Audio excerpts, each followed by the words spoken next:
accepter de ne pas être aussi bon que ses idoles, ben c'est déjà rire un peu de soi.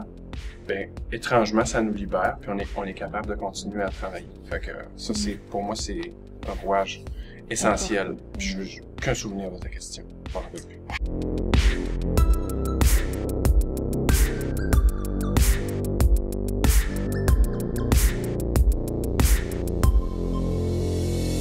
Je suis né en Gaspésie, dans un petit village qui s'appelle Cap-Chat, qui existe toujours à ma connaissance, mais qui, comme plusieurs villages de la Gaspésie, se vide progressivement.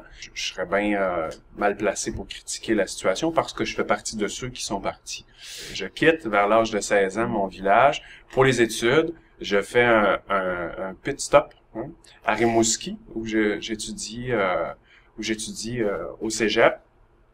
Et je cherche une concentration d'études où je vais pouvoir cesser à jamais de faire des mathématiques. C'était mon ambition première. J'ai réussi, j'ai trouvé une concentration qui s'appelait Arts et Lettres, où il n'y avait pas de mathématiques et très peu d'heures de cours par semaine. Ça me parlait beaucoup.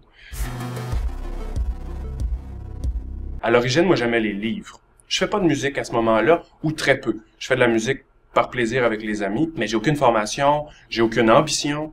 La musique, c'est seulement par camaraderie, puis par l'amour pur de la musique, mais sinon, ce qui m'allume le plus, c'est les livres. Mais inévitablement, à un moment donné, l'amour des livres va se muter en amour d'écriture, et puis je grandis, puis j'arrive à la chanson, somme toute, assez tard. J'ai quand même un bagage de vie, moi, au moment où cette porte-là s'entrouvre.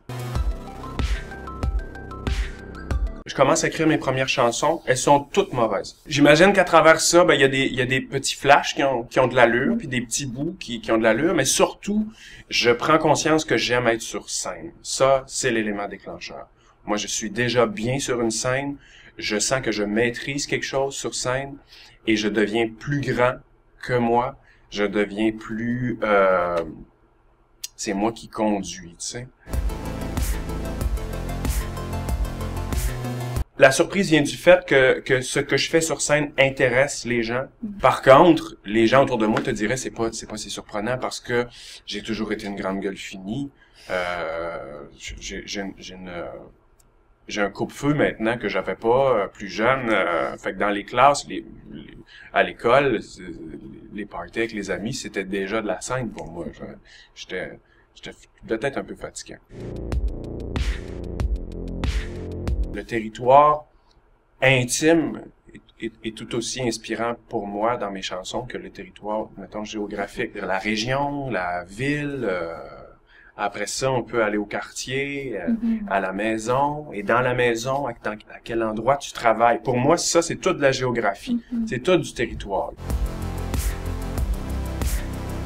J'aime bien l'idée que les portes soient toujours ouvertes, puis d'attraper les moments d'inspiration et d'écriture quand je sens que ça monte. Puis moi, je suis un gars de courte séquence. Je vais pas m'asseoir pendant 3 heures random comme ça pour écrire un bout de tune ou un bout d'histoire. Ça va être des pièces beaucoup plus détachées que ça. Donc, c'est des moments dans une journée qui peuvent être assez courts. Tu sais. Moi, j'ai écrit un nombre incalculable de lignes qui se retrouvent dans plusieurs de mes chansons, dans l'auto. En fait, l'auto, pour moi, il y a vraiment un moment de concentration où je vais avoir des idées. Je suis beaucoup plus près des artisans, mettons, puis des recycleurs que du créateur au sens noble, tu sais. Je sais que ça existe, mais je pense qu'il y en a, on recycle tous, tu sais. Fait que c'est l'art de recycler après, tu sais. Le bonhomme qui sort sur la grève, là, à 4h30, 5h du matin, là, puis qui ramasse des affaires, tu sais, des bouts de bois, puis des petites roches, non, ça, c'est cute, ça. Puis après ça, il fait de quoi? Il monte de quoi avec ça? Ben, moi, ça m'a toujours parlé de ça. C'est-à-dire de travailler souvent avec un langage très simple, avec des mots qui sont beaucoup plus ceux de l'oralité puis du quotidien que des mots pimpants ou même disons, sérieux, sophistiqué. Pas que je les aime pas, mais souvent, c'est pas ma matière, en fait. Mais de faire le plus beau possible et le plus original possible avec ça. C'est tout un défi. Puis c'est un défi qui est le fun à recommencer. La chanson, c'est ça. C'est la grande beauté et la grande difficulté de la chanson. C'est que, aussitôt que t'en as fini une, faut en faire un autre. Il y a quelque chose de le fun et d'extrêmement décourageant là-dedans. Pas moi qui l'a dit, c'est Nick Cave. C'est un ouvrage où on regroupe un ensemble d'informations sur la période qu'on vient de passer. Souvent sur la dernière année. Il y a un almanach par année où on retrouve des informations importantes ou pas du tout.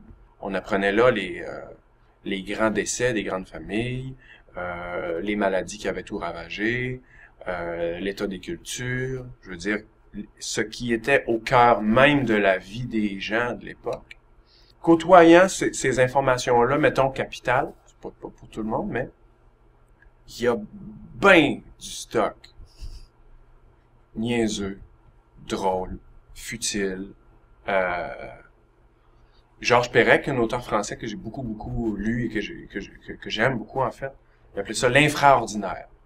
Tu sais, t'as l'extraordinaire, t'as l'ordinaire, mais t'as l'infraordinaire. Lui, c'est une couche qu'il aimait beaucoup aussi, tu sais. Puis moi aussi, j'aime bien ça. Il y a bien des petites affaires, il y a bien des pépites d'or dans l'infraordinaire. Et dans l'almanach, il y avait aussi beaucoup d'infraordinaire, comme des recettes de tarte aux pommes, comme des anecdotes, des jokes de mon oncle. Et puis, la beauté de ça, c'est que tout ça était mis ensemble dans un seul et même ouvrage, démocratiquement mélangé, en fait. Il y a de tout ce qui fait la vie dans un almanach. Et puis j'ai l'impression que je mets ça aussi dans mes chansons. J'ai eu cette idée folle, il y a déjà un certain temps, à un moment donné, céder ma place à une entité fictive, inventée de toutes pièces, qui allait faire des shows, qui allait, puis quelque chose de malléable, comme de la pâte à modeler, où j'allais pouvoir greffer des amis musiciens, mais tout ça dans une identité visuelle et musicale forte, tu sais. Et comme les bands des années 50-60 avaient tous des kits. Il y avait toute une identité visuelle très forte, des costumes, etc. Je me suis dit, moi, je veux ça. Donc, j'ai créé un band de toutes pièces, qui est un duplicata des bands des années 50-60 du Québec, avec un costume, avec une attitude. On se transforme. C'est comme l'Halloween. Tu mets un costume, ben, comme l'Halloween, tu sais. Il y en a qui se costument à l'année, et je les comprends de mieux en mieux. Ça nous change, hein? Ça change tout. Fait que ça nous a changé aussi. Donc, on a un nom. On a une dégaine, on a un style, toujours en hommage à cette période-là, et ça c'est devenu automatiquement un moment fort du spectacle en tournée. L'ambiance change complètement. Et le public, qui est un public qui vient voir de la chanson, à un moment donné, on appelle ça l'effet popcorn. C'est mon drummer, Marc Chartrain, qui a défini ce moment-là, l'effet popcorn. Souvent, ça démarre avec une dame de la génération des baby boomers qui n'en peut plus, qui comme ça, puis quand on démarre, là elle explose, puis elle se lève debout, puis elle se met à chanter, puis là ça fait poc poc poc poc poc poc poc poc poc poc poc, et ça finit debout. On a un petit feeling Beatles à Liverpool, et c'est de la drogue, c'est de la drogue.